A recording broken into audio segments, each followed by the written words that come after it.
Hey everyone, and welcome to Tesla News, where we bring you the newest and best updates about Tesla and Elon Musk. For daily videos, please consider subscribing to our channel. According to fresh rumors out of Indonesia, Tesla has agreed to a nickel supply agreement that will see the company develop a battery factory as well as a new vehicle production unit in the country as soon as this year. For the past month, we've been tracking Elon Musk's contacts with Indonesian officials and have a good feeling that Elon is ready to obtain a piece of Indonesia's nickel pie. Their mining industry produces the most nickel in the world, and they hold the nation's biggest known nickel deposit.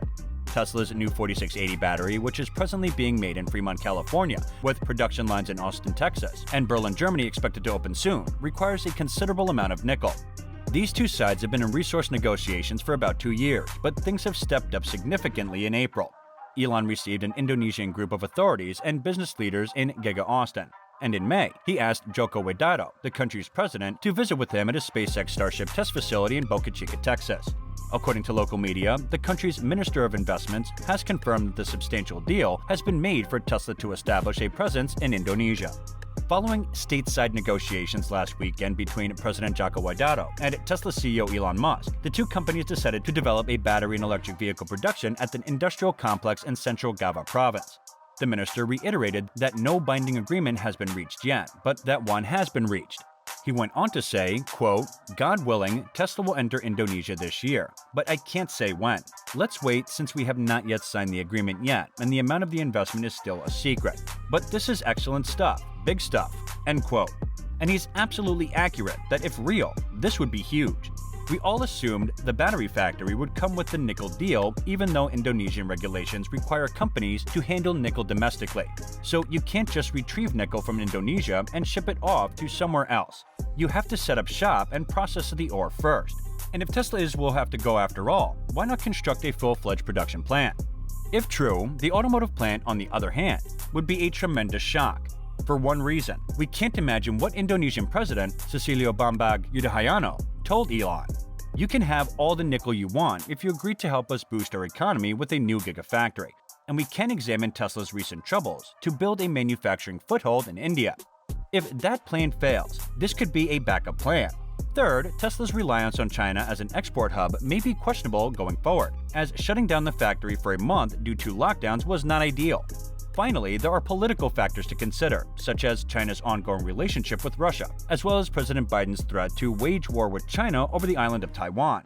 So, just to be safe, it could be a good idea to go ahead of some things and build a new footing in the Asia-Pacific region. Indonesia already has a well-established manufacturing industry that is known for low labor costs and high-quality work.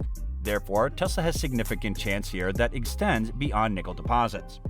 What is your grand vision for all of this? The point of the Gigafactory is to get the cost of batteries down to the point where it's affordable. Right. Batteries are critical to a sustainable energy future. The sun doesn't shine all the time, so you gotta store it in a battery. Talking of Tesla in China, the firm's Giga Shanghai facility is allegedly back to pre-lockdown productivity as of this week. It's been approximately 5 weeks since the production reopened on April 19th after a 22-day mandated shutdown by the Chinese government. In a closed-loop system, Giga Shanghai reopened with one shift of 8,000 employees who were allowed to sleep just at the factory. This was done to once again restrict people's movement through the city. Tesla was able to gradually ramp up productivity from 200 vehicles per day to around 1,000 cars per day using only one closed-loop shift, which meant staff would have to perform single 12-hour shifts 6 days a week to resume manufacturing. Tesla aims to put the workers into a dorm and keep them inside a closed system until mid-June. If they will add a late shift and accomplish around 2,600 cars a day from the line, which would annualize from over 800,000 cars in 2021, according to the most recent source from China. Between Shanghai and Fremont, Tesla delivered around 950,000 vehicles. This week, Tesla released version 10.12 of its FSD beta program, which includes a long list of new capabilities that brings the software one step closer to true autonomous driving. Currently, the FSD beta pool has roughly 100,000 users. By the end of the year, Elon expects the number to be close to 1 million. The more people who use the software, the more data there is for the AI to learn from, which means it can iterate and evolve more quickly. Tesla claims to have used approximately 250,000 new video clips just for this update in the release notes for 10.12, and Elon Musk has claimed that true autonomous driving would require billions, if not tens of billions of short videos. Driving Tesla also announced that it has deleted 3 older neural nets from the FSD system, resulting in a system frame rate boost of 1.8 frames per second. Many additional changes were highlighted in the release notes, with several of them relating to the level of confidence with which the system reacts during unprotected left turns, creeping forward at an intersection and hitting yellow lights. You can see the entire list on the screen. However, there are a few noteworthy characteristics that might be enhanced.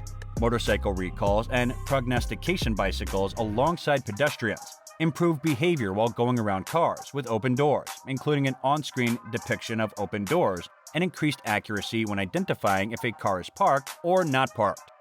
Elon Musk made yet another big forecast regarding his autonomous vehicle plan this week in Brazil, assuring reporters that Tesla will have self-driving cars without the need for people in roughly a year. Naturally, Elon Musk has announced that the FSD beta will attain Level 4 autonomy by the end of the year. Currently, Level 4 autonomy does not imply that the car will be able to drive in all conditions without a human involvement. Think Waymo or the Cruise autonomous taxi service. I don't think Elon has entirely discredited himself because they only work within a pre-mapped geo-fenced area. But I also don't believe Tesla will be able to give Level 5 autonomy next year. I'd be delighted to be proven incorrect. And speaking of proving people wrong, Elon Musk has announced the formation of a hardcore litigation department at Tesla to start and prosecute lawsuits. Musk responded up a couple of critical goal settlements for Tesla's legal strategy going ahead, stating that the team will never pursue victory in a just case against Tesla and that he is presently accepting applications. Even though the team will almost certainly win and will never give up or settle an unjust case against Tesla, even if the team will almost certainly lose, this could be due to a variety of factors at the moment. One thing to note is that this is stated as a legal team for Tesla as a company, not Elon Musk as a person. Elon said that he was seeking for hardcore street warriors, not white shoe lawyers such Perkins or Cooley, who feed on corruption. Someone who follows Elon Musk on Twitter knows that he's recently been more aggressive, taking digs at politicians such as Joe Biden and Hillary Clinton.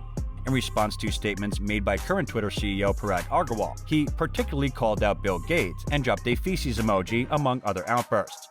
This new legal team will not be defending Elon Musk. Elon has his own squad for that purpose.